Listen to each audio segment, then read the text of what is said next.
El ministro de Salud, en una disertación que ofreció en Santiago el fin de semana, hablaba de que ese ministerio tenía en cartera 5.000 millones de pesos que no utilizó. 5.000 millones de pesos.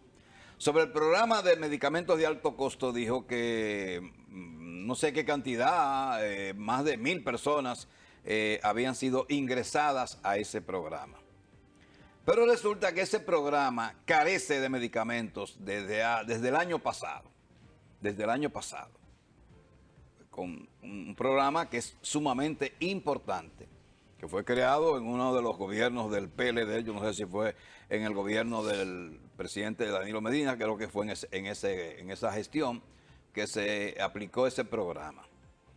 El ministro se desliga del problema de la carestía de medicamentos de alto costo, señalando que la capacidad de compras se le quitó a ese ministerio a raíz de la COVID-19, un tema de una compra ahí rara que se iba a hacer, de una jeringuilla, que yo qué cosa. Bueno, se le quitó la capacidad de comprar al Ministerio de Salud y lo hace Promesecal.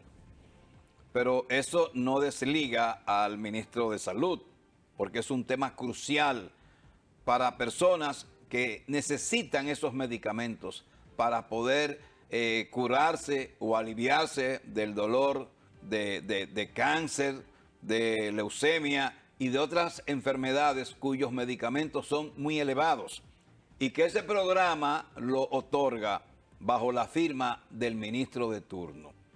Y yo lo conozco bien esa faceta porque en la gestión del señor Plutarco Arias tuve que diligenciar a través de un amigo que firmara el ministro la carta para que una dama residente en la capital pudiera recibir ese fármaco que cada mes tenía que aplicarse. Hablamos de medicamentos que tienen un coste de 50, 75, 100 mil, 125 mil pesos, lo que es prohibitivo para cualquier persona de clase media, y ni hablar de la clase sin recursos. Entonces, el ministro no quiere que le hablen de este programa. No quiere que le hablen. Él no ha hecho lo que tiene que hacer para que Promesecal adquiera esos medicamentos. Y más después de él señalar que había tenido un excedente de 5.000 millones de pesos, o sea, dinero que el ministerio no había gastado. Entonces, ¿cómo se justifica que ese programa esté en las condiciones en las que está? Y estoy hablando con propiedad. Estoy hablando porque he recibido información de médicos y de pacientes de ese programa. No estoy haciendo una denuncia porque me caiga mal Daniel Rivera, porque eso inmediatamente es lo que hace. Y el primero que sale con eso es Carlos Manuel Estrella. Que cuando uno habla mal de alguien, mal no, cuando uno dice las cosas que tiene que decir, pero es porque te cae mal fulano. No, a mí no me cae nada mal, ni Daniel, ni me cae mal, ni me cae bien. Lo conozco, nos conocemos, hemos compartido, saludos y yo qué cosas, pero no somos nada, conocidos nada más. Pero a mí eso no me debe cegar para yo decir las cosas como son.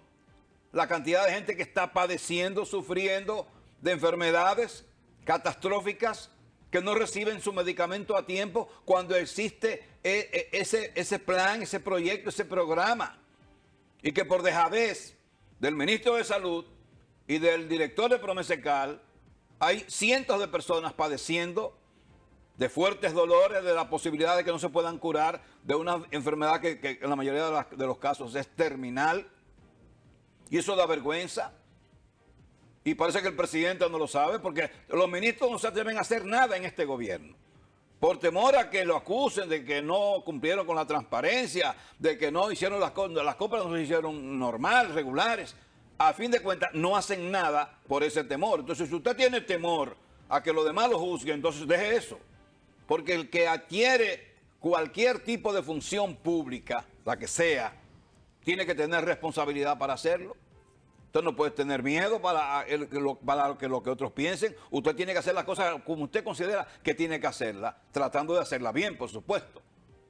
Entonces, eso es algo que uno no entiende. ¿Cómo es posible esa indolencia entre funcionarios públicos que no son capaces de entender lo que significa un fármaco para una persona que tenga un cáncer y que tiene meses sin poder? y otras cosas. Entonces llega la burocracia. Ayer me contaba una persona que conoce a una dama que sufre de leucemia, que para otorgarle el medicamento tiene que hacerse unos estudios que cuestan alrededor de 25 mil pesos el estudio. Entonces, en lo que la hacha va y viene, le dicen en la capital, ah, pero ese expediente se perdió, tiene que hacerte el estudio de nuevo. Pero venga acá, un estudio que cuesta 25 mil pesos, 20 mil pesos, y entonces hay que hacerlo de nuevo para enviarlo a una persona sin recursos. No, pero por Dios, o sea, eso tiene que, yo entiendo que sí, que tiene que tener filtros para evitar que ladrones se aprovechen y se roben los cuartos y vendan los medicamentos por fuera. Yo sé que hay que ser muy estricto en esto, pero por Dios, la burocracia ante un programa como este, vamos a condolernos de esas personas y vamos a hacerlo lo más rápido posible. No podemos, porque resulta que los servicios están en la capital. Eso es para mí algo inaudito, increíble. Todo se quiere centralizar en la capital, pero donde más ladrones hay es en la capital, porque son más. Es un asunto de simple lógica. Esto es vergonzoso lo que está pasando con ese programa de medicamentos de alto costo. Y responsabilizo a el ministro de Salud, Daniel Rivera. Ese es el responsable de lo que está pasando ahí, porque es el funcionario de más alto rango ahí. Ese programa pertenece a ese ministerio, aunque la compra la haga Promesecal.